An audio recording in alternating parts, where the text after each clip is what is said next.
30 years after the world lost Princess Diana, a quiet disturbance at her resting place has once again shaken the royal family and left Prince William in tears. What began as a simple preservation project at Althorp Estate turned into something no one expected, a discovery so intimate, so personal, that it momentarily froze time inside Kensington Palace. Why was her sanctuary disturbed? Who authorized it? And most importantly, what did William find that moved him to tears? This isn't just a story about a royal mother and her son. It is about love that never dies, secrets that refuse to stay buried, and a son's eternal bond to the woman the world still calls the people's princess. If stories like this move your heart, take a second to hit like and subscribe to stay with us for more untold royal moments like this one. Every week we uncover emotional truths behind the headlines, stories that deserve to be remembered. So make sure to share this with someone who still believes Diana's spirit watches over her boys. It was supposed to be just another quiet morning at Althorp Estate, the sacred resting place of Diana, Princess of Wales. The autumn air was still, and mist drifted lazily across the small island in the center of the oval lake. The place where William and Harry had once stood as boys, watching their mother's coffin disappear beneath a sea of white lilies. For 3 decades this island had remained untouched. No one went near it without strict permission. Even the estate's gardeners worked from the shore, trimming hedges and maintaining the surrounding landscape with reverent distance. Diana's resting place wasn't just a grave. It was a shrine of memory, silence, and unspoken love. But in the early hours of a foggy morning, something unusual happened. A small maintenance crew, hired for a discreet conservation project, arrived under royal supervision. Their task seemed simple: reinforce the embankment and inspect the oak trees that shaded the island. It was part of a long-term preservation effort, a quiet, respectful one. At least that was the plan. As the team began clearing brush and inspecting the soil near the memorial path, one of the workers noticed something half-buried, a glint of metal, dulled by decades of rain and time. It wasn't part of the memorial structure. It wasn't official. And when he brushed the dirt away, he froze. It was a small sealed tin box, old-fashioned and delicate, the kind a mother might once have kept letters in. No royal emblem, no markings, just simple engravings. For my sons, when they're ready. The site manager immediately halted work. Within minutes, the estate's overseer had made a quiet phone call to Kensington Palace. And that's when everything changed. News reached Prince William in the middle of a routine meeting. The room, filled with aides and planners, fell silent when his private secretary whispered something in his ear. William's expression changed from calm to distant, the kind of look that only comes when the past calls your name. "Is it confirmed?" he asked softly. The answer was yes. The resting place of his mother had been disturbed, unintentionally but enough to reopen a wound that never truly healed. Within hours, the royal household arranged for a discreet review. No official statement, no press leaks. The matter was deeply personal, and William wanted to handle it himself. Later that evening, as London lights shimmered outside his window, William stood in silence. On his desk were photos: Diana smiling at a charity event, holding him as a toddler, standing in that iconic black dress that made the world pause.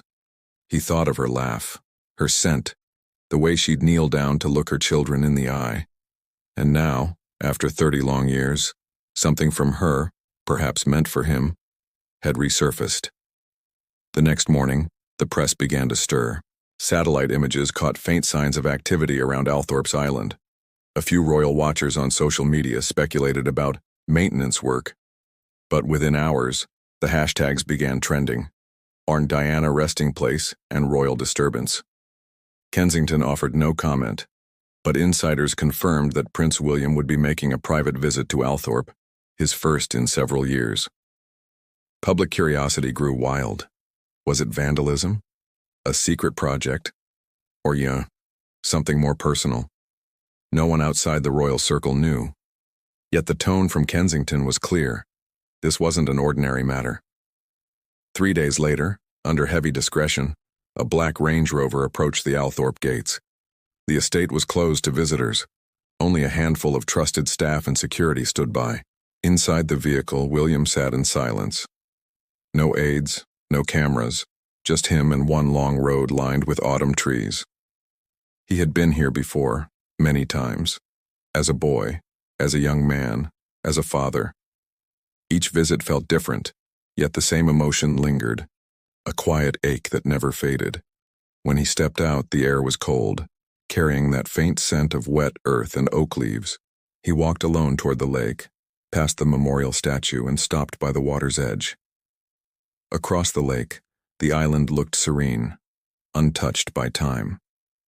But today, something was different. The small boat that ferried workers earlier still bobbed quietly by the dock.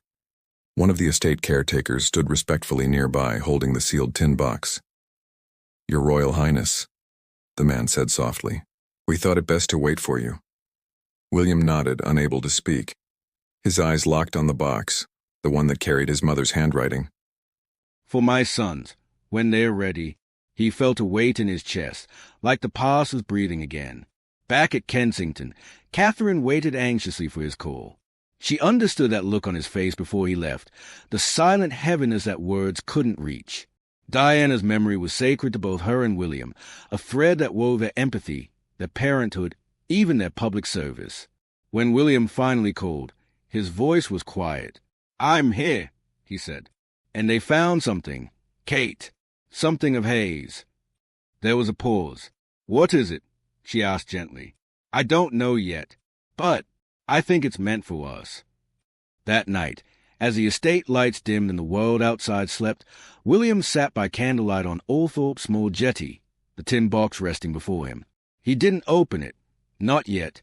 The engraved message kept echoing in his mind. "For my sons, when they're ready." Was this the moment she meant? 30 years later, her sons had grown into men, fathers, leaders. But deep down, there were still those two boys walking behind a mother's coffin, clutching each other's grief. Now, that mother's voice seemed to call again, from beyond time, from a place of eternal peace. William closed his eyes, letting the cool breeze brush against his face. The moonlight danced on the lake, and for a brief moment, it almost felt like she was there, watching, smiling, proud. And as he finally lifted the box into his hands, one tear rolled down his cheek. He whispered quietly, "All right, Mum, I'm ready." The next morning, Althorp was silent. The mist hung low, and the lake mirrored the pale light of dawn. It was as if the entire estate understood what was about to unfold, a moment of remembrance, a reunion between a son and the memory of his mother. Prince William arrived quietly, long before the world woke up. There were no cameras, no entourage, just two security men who kept their distance. He stepped onto the small boat himself, holding the tin box close to his chest. As the oars dipped gently into the water, ripples spread across the lake like whispers. For 30 years, this island had been sacred. Now, as the boat touched the shore, it felt almost alive, a place where time held its breath. William took a deep breath before stepping onto the soft earth. The sound of birds in the distance felt oddly comforting, like the faint hum of a memory. He walked slowly toward the white marble platform that marked the resting place of Diana, Princess of Wales. He paused, then knelt, gently setting the box before her. For a long time, he said nothing, just silence, the kind that speaks louder than words. He brushed his fingers along the edge of the tin, noticing the fine engravings. They were delicate, almost childlike, as if made with love rather than luxury. "For my sons, when they are ready." He hesitated. What could possibly be inside? Letters? Keepsakes? Something she'd hidden from the world? Finally, with trembling hands, he opened it. Inside, wrapped in faded linen, were several small items, each one carrying a whisper of the past. The first was a handwritten letter, folded neatly and tied with a silk ribbon. The paper had aged, but her handwriting, that unmistakable, flowing script, remained clear. He opened it carefully, and the first words caught his breath. "My darling boys, William and Harry, if you are reading this, I am no longer there to hold your hands, but I hope my love still finds you. William froze. His throat tightened. The sound of the wind through the trees felt like her voice, soft, loving, familiar. He kept reading. Life inside these walls can be cold. You'll be told how to behave, what to say, even who to be. But never let anyone take away your kindness. That's what makes you different. That's what makes you mine. Tears welled in his eyes. He read on. William, you will lead one day.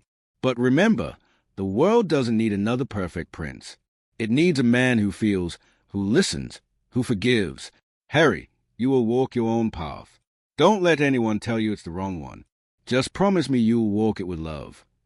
At that moment, William closed his eyes. He could almost hear her laughter again, that warm, melodic sound that once filled their childhood rooms at Kensington. Among the letters, there was also a small locket, tarnished but still elegant. Inside it was a photograph, Diana holding baby William, smiling at the camera, her eyes full of light. On the back, a single word was engraved, always. And then, tucked underneath, something unexpected, a pressed wildflower. Simple, delicate, preserved between two small pieces of glass. Attached was a note in her handwriting. From the garden at Highgrove, planted the day you were born, William. He stared at it, unable to move. The flower, though dry and fragile, still carried color, a tiny piece of the past that somehow survived time. It was as if she had left him a bridge between then and now. Hours passed, though it felt like minutes. William remained by the water, reading and rereading every word. Each line cut deep, but also healed something inside him, something that had been quietly broken for years. He thought of his brother. The letter wasn't just meant for him. It was for both of them. Harry, despite the distance, the silence, the tension, this was still their mother speaking to them both. And in that moment, something shifted inside William. He realized this wasn't just a discovery. It was a message, not from the past, but for the present. He whispered softly. She knew this day would come. When he finally returned to the boat, the air was lighter. The lake shimmered with morning sun, and the weight in his chest had turned into something gentler. Grief, yes, but mixed with peace. Halfway across the water, he looked back one last time. The island stood still, bathed in gold light. He spoke under his breath. Thank you, Mum, for never leaving. Later that evening, William returned to Kensington Palace. Catherine was waiting, her expression full of quiet concern. He placed a box on their living room table, beside a framed photo of Diana holding both boys. She left this for us, he said softly. Catherine reached for his hand. For you, for Harry, for your children too, she whispered. William nodded. I think she knew would need her words more now than ever. He handed her the letter.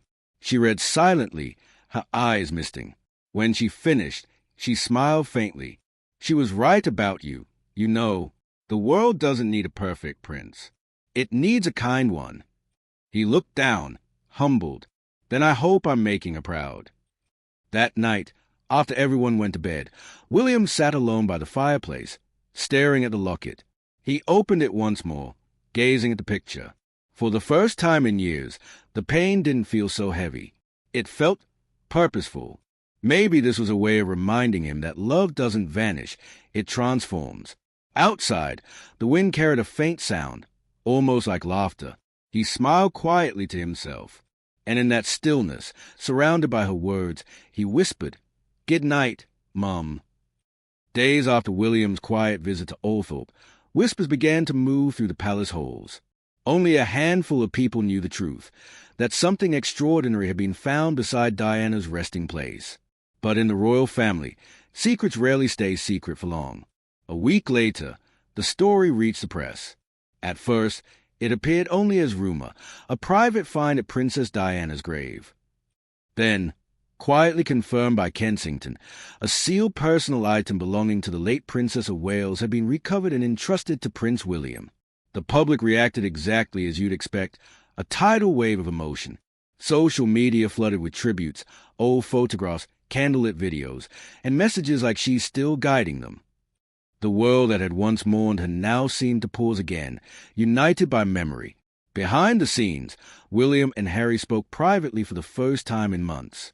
It wasn't an official call, no palace staff, no advisors, just two brothers, both sons of Diana, both carrying the same ache.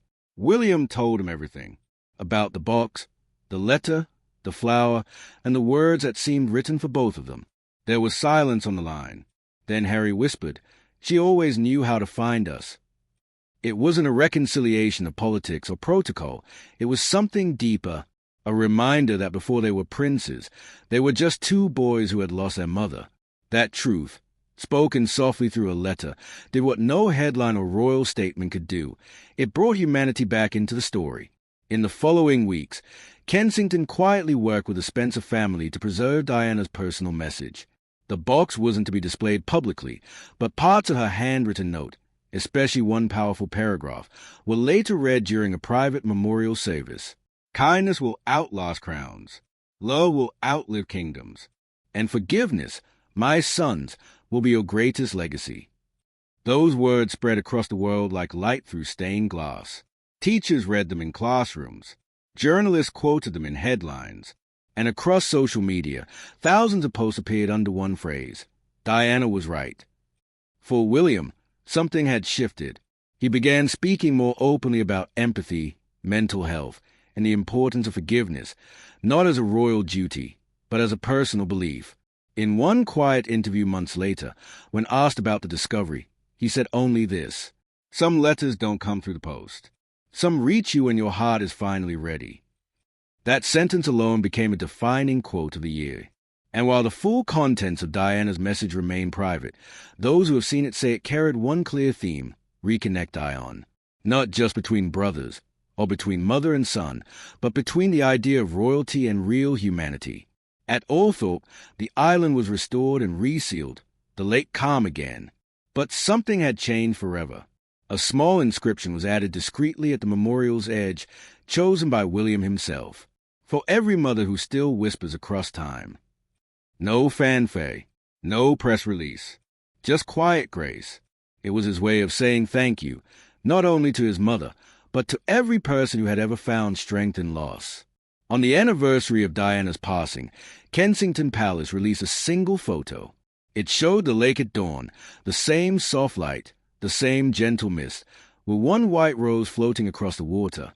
The caption read only 3 words: "Her love remains." The world fell silent again, not with sadness, but with understanding. Because in the end, this wasn't about disturbance or discovery. It was about love finding its way home, even after 30 years. And as millions watched the tribute, one thing became clear. The legacy of Princess Diana isn't trapped in the past. It lives on, through compassion, through courage, and through her sons who still hear her voice when the world grows too quiet. If this story touched your heart, take a moment to breathe it in. Because what we just witnessed isn't just royal history. It's proof that love, real love, never fades. Diana's message reminds us that kindness is stronger than titles, and that forgiveness is what truly crowns a person. And somewhere out there, maybe she's smiling, knowing her boys finally found her words when the world needed them most. If you felt that too, help this story reach more people. Like this video. Subscribe for more royal documentaries filled with truth, emotion, and humanity, and share it with someone who still believes in the power of love that never dies. And before you go, tell us in the comments. Speech Balloon, what do you think Diana's letter meant for William and Harry today? Because sometimes the most powerful conversations don't happen in palaces. They happen right here, with people like you who still remember the princess who changed the world.